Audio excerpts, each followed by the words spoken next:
গাজীপুর কাণ্ডের প্রতিবাদে এখনো নিজেদের অবস্থানে অনড় জুনিয়র চিকিৎসকরা। জারি রয়েছে জুনিয়র চিকিৎসকদের কর্মবিরতি। আমরা দেখেছি আরজিকর কাণ্ড নিয়ে বহুদিন ধরে কর্মবিরতিতে রয়েছেন জুনিয়র চিকিৎসকরা। সন্দীপ ঘোষের সাসপেনশন দাবি জুনিয়র চিকিৎসকদের এবং পুলিশ কমিশনারের পদত্যাগের দাবিও তুলেছেন তারা। 14ই আগস্ট হামলা প্রমাণ লোপাটের উদ্দেশ্যে দোষীদের চিহ্নিত করতে হবে, দায় নিয়ে পুলিশ কমিশনারকে পদত্যাগ করতে হবে। এইসব দাবি আন্দোলনকারী চিকিৎসকদের এবং দোষীদের অবিলম্বে গ্রেফতার করতে হবে। সিবিআই তদন্তের অগ্রগতি নিয়েও অখুশি আন্দোলনকারীরা। ক্লোজ ডোর মিটিংয়ে সেটেলমেন্টের চেষ্টা বন্ধ হোক, তোপ আরজিকরের আন্দোলনকারী চিকিৎসকদের।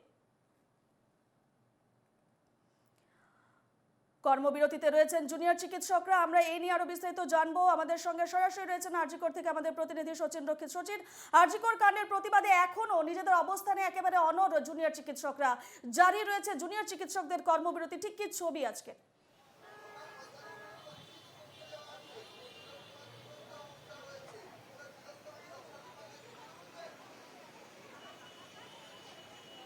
সচিন, দেখো, এখনো পর্যন্ত আরজি করে যে ছবিটা রয়েছে, ধর্ণা মঞ্চে এখনো চিকিৎসকরা সেভাবে জড়ো হতে না শুরু হলেও কিন্তু ইতিমধ্যেই তারা জানিয়ে দিয়েছেন তারা একটি জেনারেল বডি মিটিং করবেন এবং সেই মিটিংয়ে কিন্তু যাবতীয় যে সিদ্ধান্ত সেই সিদ্ধান্ত কিন্তু নেওয়া হবে জুনিয়র চিকিৎসকদের তরফ থেকে। এবং তোমাকে আরো একটি ছবি দেখাতে চাইবো যে আরজি করের ঠিক একটি গেট এতদিন পর্যন্ত খোলা ছিল, অর্থাৎ এই ঘটনার পরবর্তী সময়ে আমরা যদি মেইন গেট আরজি করের যে এন্ট্রান্স গেট রয়েছে সেই এন্ট্রান্স গেটের একটি পার্ট কিন্তু খোলা ছিল, আজকে থেকে কিন্তু দ্বিতীয় যে অংশটি সেই অংশটিও কিন্তু খুলে দেওয়া হলো।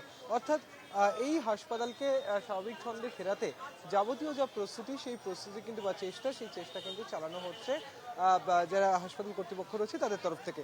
ইতিমধ্যে গতকালকে একটি প্রেস কনফারেন্স করে যারা চিকিৎসকরা রয়েছেন তাদের তরফ থেকে যেটা জানানো হয়েছে যে তারা কিন্তু তাদের অবস্থানে অনড় থাকবেন এবং তাদের যে আজকে যে জেনারেল বডির মিটিং সেই জেনারেল বডির মিটিং তারা এখন যে একাডেমিক অ্যাডমিনিস্ট্রেটিভ বিল্ডিং রয়েছে সেই অ্যাডমিনিস্ট্রেটিভ বিল্ডিংয়ে তারা সারছেন এবং অ্যাডমিনিস্ট্রেটিভ বিল্ডিংয়ে যে যাদের জেনারেল বডির মিটিং এবং সেই মিটিং শেষ হলেই কিন্তু পরবর্তীতে তারা সিদ্ধান্ত নেবেন যে ঠিক তাদের আন্দোলনের প্রক্রিয়া বা আন্দোলনের রাস্তা ঠিক কী হবে তেমনটা কিন্তু তারা জানাচ্ছেন। অবশ্যই যারা সিনিয়র চিকিৎসকরা রয়েছেন ওপিডি থেকে ইমার্জেন্সি তারা পরিষেবা দিচ্ছেন, যদিও জুনিয়র চিকিৎসকরা বলছেন যে তারা এখনো পর্যন্ত সেফ ফিল করছে না হাসপাতালে, ফলত সেই কারণেই কিন্তু তারা এখনো পর্যন্ত কাজে ফিরছেন না। তিনটি মূলত দাবি এবং সেই দাবিগুলোকে সামনে রেখে তাদের এই গোটা আন্দোলন প্রক্রিয়া এবং সেই আন্দোলন যতক্ষণ না তাদের সেই তিনটি দাবি পুনরায় দাবিগুলো মেনে নেওয়া হচ্ছে বা দাবিগুলো পূরণ হচ্ছে ততক্ষণ পর্যন্ত কিন্তু তারা অবস্থানে অনড় থাকবেন তেমনটাই কিন্তু তাদের তরফে জানানো হয়েছে। একেবারে এই খবরে আমাদের নজর থাকবে। সচিন, আপাতত ধন্যবাদ।